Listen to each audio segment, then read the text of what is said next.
The return of my Coin Lady channel brings me much joy. Whether you're new to crypto, or have been around for a while, you've definitely heard about ISO 2002:2, and you might be wondering what it is. If so, that's fine, it's merely a message standard. No, I did not say anything inappropriate. What baffles me about this standard is that it has been in existence since 2004. It has a history spanning more than 2 decades. Its integration is only now becoming apparent to us. So, if you were wondering why XRP, or Ripple, has been slow to adapt and integrate into the system, you should know that there is a new communications standard that is expected to completely transform the financial industry. It has been in existence for more than 20 years, and its adoption and integration are just now beginning. I find that crazy. There is a connection between ISO 22 and the new Ripple stablecoin, ROUSD, thus I do want to cover a few topics in this video. I also believe that the pieces are beginning to fit together, which is quite intriguing. In their final blog post of 2024, the payments specialists at DPS Group A covered ISO 2022, which ranked second most read articles overall.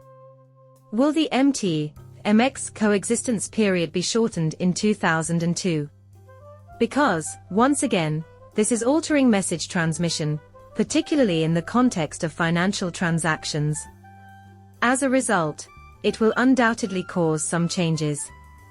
While it will undoubtedly bring about some revolutionary changes, it will also pave the way for many more. One of the most read articles for quite some time ranks ISO 22 and Ripple as potential SWIFT competitors in 5th place here on DPS.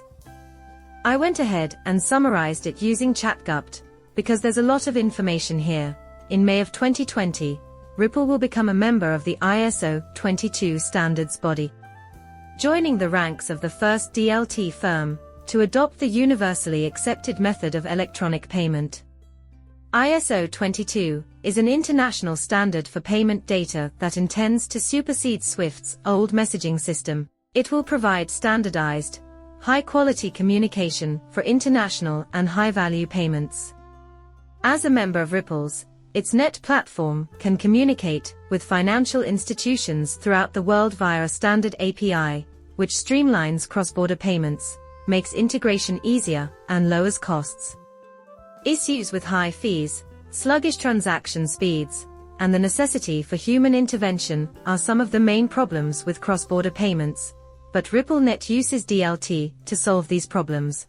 In contrast to FAST, whose member institutions encounter difficulties because to antiquated infrastructure and hefty operational costs, Ripple ensures settlement speeds as quick as 4 seconds at little cost. A cascade of things. A scalable and appealing solution for the global payments industry. ISO 22 allows easier integration with existing financial systems.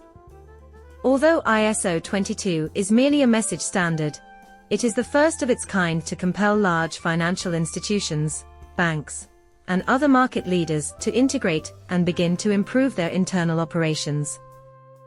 If you're thinking, Nick, that's going to take forever, because they're going to have to hire IT companies to train all of the employees and do this, then you're missing out on the finest part. Not at all. What's great is that it paves the way for integration with API plug-and-play technology, which Ripple does provide. Thus, it eliminates the need to hire an IT firm and provide staff with training, and it makes integration with current financial systems a breeze. That is completely unnecessary. This is the optimal approach, because it paves the way for existing financial systems to include and make use of DLT-based players like Ripple. Regulatory and compliance concerns are still vital for the adoption of distributed ledger technology, DLT, even though Ripple has made great strides in recent years. One of its key competitors, SWIFT, has a commanding market share and the trust of many institutions that it has worked hard to earn over the past 4 decades. Ripple's, on the other hand, is better positioned to compete as the industry changes thanks to its conformity with ISO 22. With trends like open banking, the ability to offer added value through data integration, and secure decentralized platforms, may further enhance Ripple's appeal to banks and financial institutions. And yeah, I do think that with everything changing right now around the US financial system, or not even just like the financial system itself, but even the entire landscape, right, it seems as though the tech side of almost everything to further advance AI and blockchain, and the convergence of it is now in the spotlight, which means that a lot of these companies like Ripple are also in the spotlight, which means they could have a much larger appeal to banks and institutions that want to tap into this next generation technology.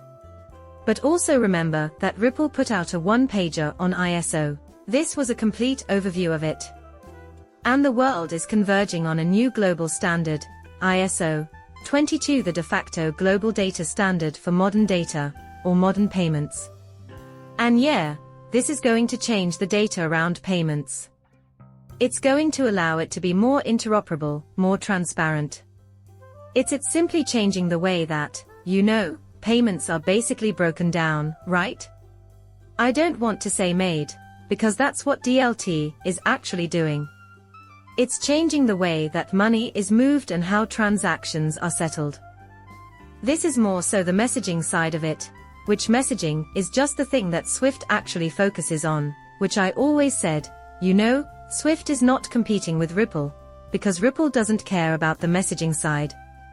If Swift wants to make, messaging more efficient by using ISO 22 for an example, hey, that's fine, but Ripple is more so around clearing and settlement. While their attention is drawn to that particular area, our presence here will shape the future of international money transfers. There is a lack of future-proofing in cross-border payments. The lack of unified global payment standards leads to inefficient manual processing, unstructured data, and closed networks, all of which contribute to a bad customer experience when making a payment. Because it addresses all of those issues, ISO 22 is a major development. It's preventing it from being cracked. Opening these networks is what it is. The key is to keep everything as transparent as possible. There are no walled gardens here. This is not a case of isolated networks. More structure and transparency characterize the data. It would be much easier to tap into. We have stuff down here that will aid in enabling the next phase of global interoperability and meeting the changing demands of our clients, and it's all about fixing those inefficiencies. Ripple is currently part of the ISO 2002 Standards Organization, the first member focusing on DLT. Now we know that, ISO 22 continues to march forward. It continues to be, a massive issue. In my opinion, we are rapidly approaching a point where all the technological pieces are coming together to incorporate DLT into the conventional banking system, what with ISO 22, and AI blockchain and all. My video would not have been seen without you. When you're done, hit that subscribe button and let me know what you think.